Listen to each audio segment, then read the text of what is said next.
Bismillahirrahmanirrahim. Assalamualaikum warahmatullahi wabarakatuh. Ahlan wa sahlan wa marhaban bikum. Selamat datang teman-teman di video ini. Bagi yang baru pertama kali mampir, jangan lupa subscribe dulu gratis. Anda akan mendapatkan video-video tentang sejarah kebudayaan Islam dan bahasa Arab hampir setiap hari.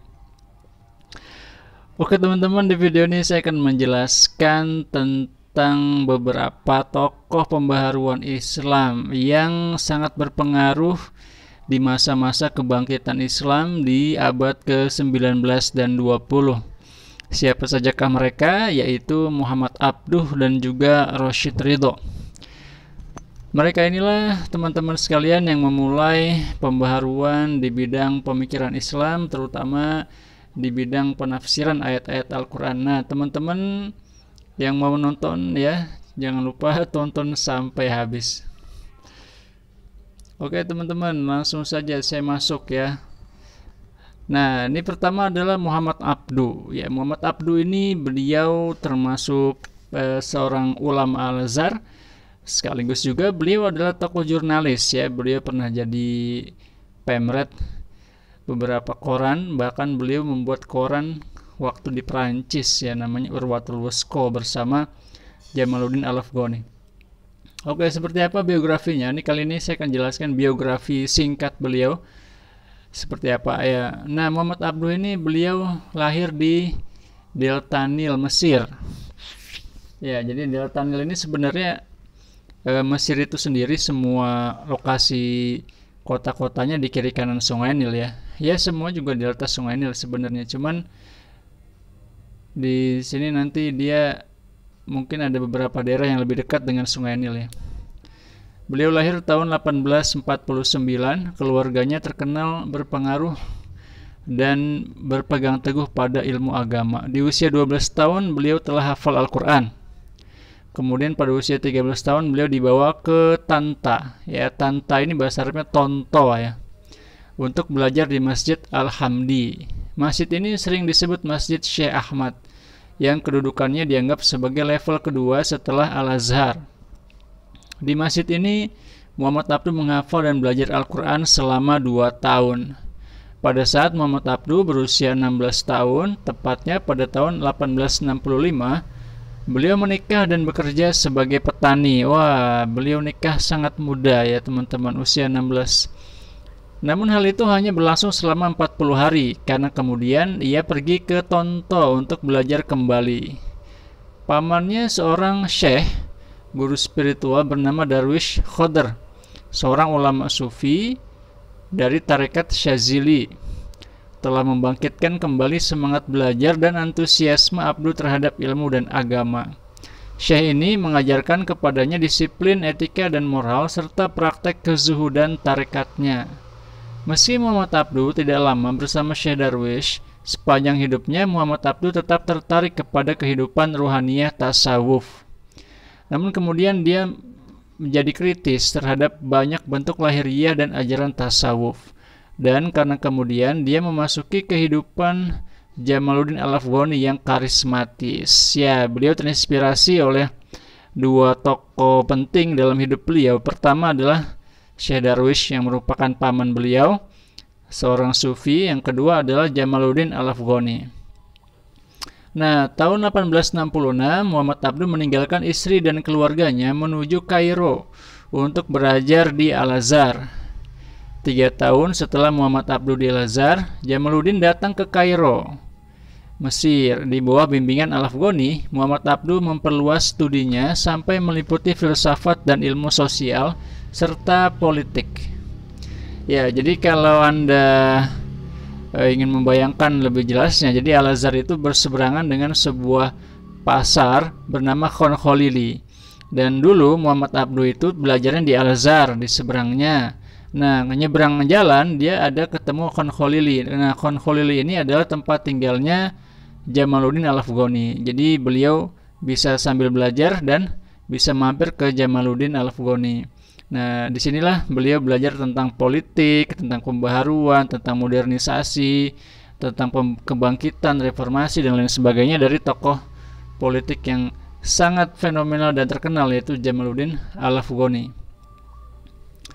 Nah, sekelompok pelajar muda Al-Azhar bergabung bersamanya, termasuk pemimpin Mesir di kemudian hari, Sa'ad Zaglul. Nah, Sa'ad Zaglul ini adalah seorang perdana menteri ya. Nanti beliau sempat menjabat sebagai perdana menteri Mesir di kemudian hari, dan beliau seorang Azhari, seorang pelajar Al-Azhar sebelumnya ya, sempat belajar di Al-Azhar.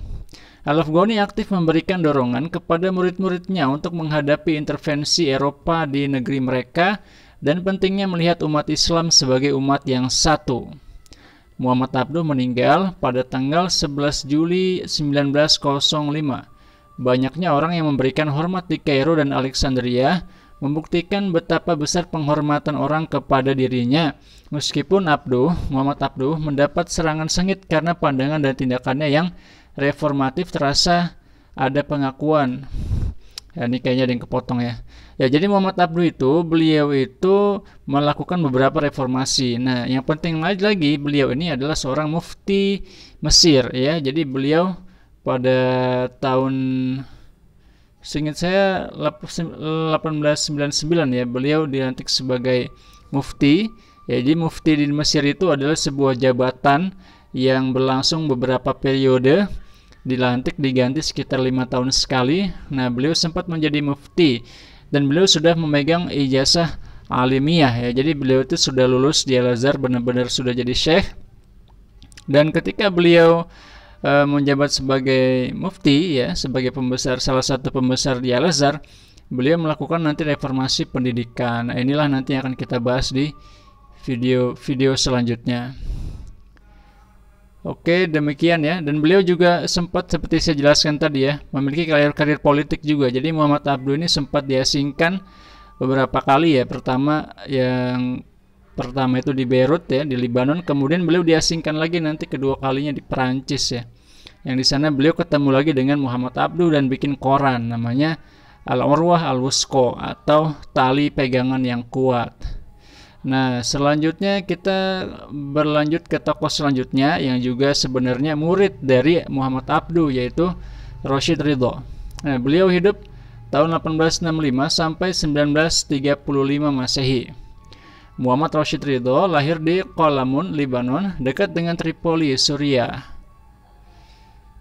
27 Jumadil Ula 1282 Hijriah atau 23 September 1865. Nama lengkapnya adalah Muhammad Rashid bin Ali Ridho bin Syamsuddin bin Bahauddin Al-Qalmuni Al-Husaini. Ia dilahirkan dan dibesarkan di lingkungan keluarga terhormat dan taat beragama.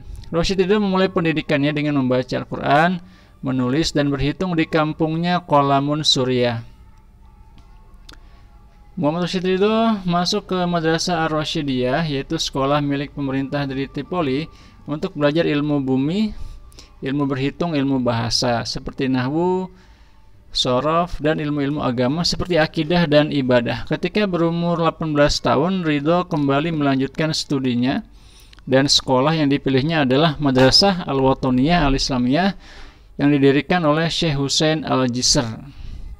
Syekh Husain Al-Jisr terkenal sebagai seorang yang sangat berjasa dalam menumbuh kembangkan ilmiah, semangat ilmiah, dan ide pembaharuan dalam diri Rashid Ridho di kemudian hari. Di antara pemikiran gurunya yang sangat mempengaruhi ide pembaharuan Rashid Ridho adalah satu-satunya jalan yang harus ditempuh umat Islam untuk mencapai kemajuan adalah memadukan pendidikan agama dan pendidikan umum. Rashid Ridho juga seorang pengikut tarekat Naqsyabandiyah.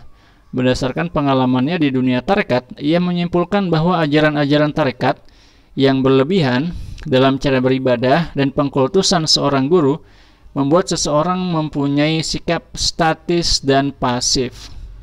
Rashid Ridho meninggal di Mesir 22 Agustus 1935, kemudian dimakamkan di Kairo, Mesir, bersebelahan dengan makam gurunya Muhammad Abduh. Oke, selanjutnya adalah tokoh lain ya dari negara lain, yaitu Muhammad Iqbal. Nah, kalau beliau ini orang India ya, yang kemudian nanti menjadi Pakistan. Muhammad Iqbal terlahir di Sialkot, Punjab, India, 9 November 1877. Leluhurnya termasuk dari kalangan kasta Brahmana dari Kashmir yang telah memeluk agama Islam sekitar 3 abad sebelum Iqbal lahir. Muhammad Iqbal terkenal sebagai seorang sastrawan, filosof sekaligus negarawan pada abad ke-20. Muhammad Iqbal berkelana belajar ke Eropa selama 3 tahun, mulai dari Cambridge bersama seorang filosof neo-Hegelian, J.M.A. McTaggart. Wow, kemudian di Heidelberg dan terakhir di Munich.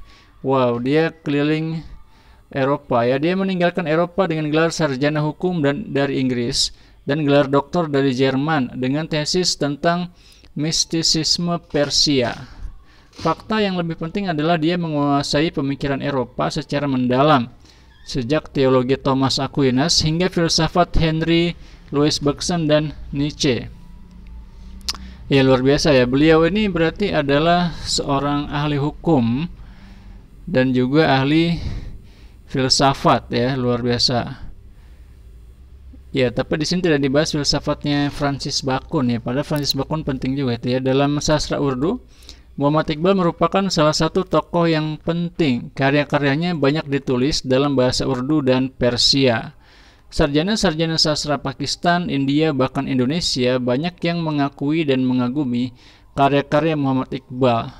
The Reconstruction of Religious Thought in Islam, terbitan Lahore 1951, dapat dikatakan sebagai karya pamungkasnya, karya puncaknya, pamuncak ya.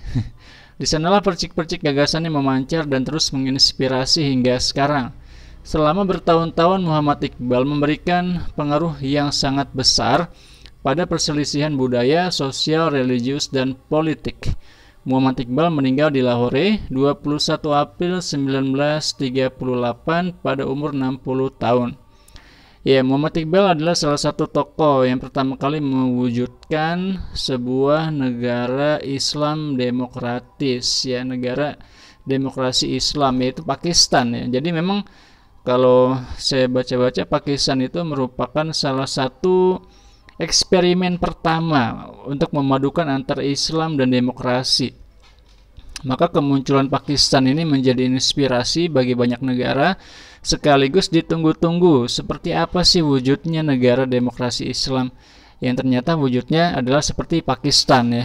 Dan yang terjadi akhirnya adalah Pakistan seperti model demokrasi yang kurang berjalan dengan baik ya, karena kalau kita lihat politiknya Pakistan itu banyak terjadi di sana kudeta dan kudeta, sekaligus secara stabilitas politik mereka bisa dikatakan memiliki stabilitas yang kurang stabil, yang kurang baik. Maka dari itu Pakistan ya, oleh sebagian peneliti mungkin termasuk yang barat dan juga timur ya, menyatakan bahwa Pakistan bisa dikatakan sebuah model eksperimen demokrasi pertama yang ternyata kurang berhasil.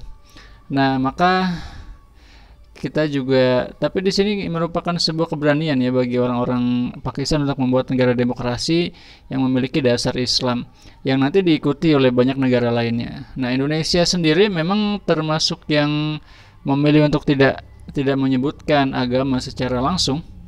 Ya, memang modelnya akan berbeda. Walaupun Indonesia sampai hari ini ya, sejauh ini Indonesia dianggap sebagai salah satu negara yang paling stabil dan sukses demokrasinya, meskipun kita melihat masih banyak kekurangan di mana-mana ya. Oke teman-teman, itulah 3 tokoh yang kita bahas di pertemuan kali ini. Mudah-mudahan ada manfaatnya. Sampai ketemu lagi di video selanjutnya. Terima kasih Anda sudah nonton sampai habis. Jangan lupa klik tombol like dan subscribe bagi yang belum. Wassalamualaikum warahmatullahi wabarakatuh.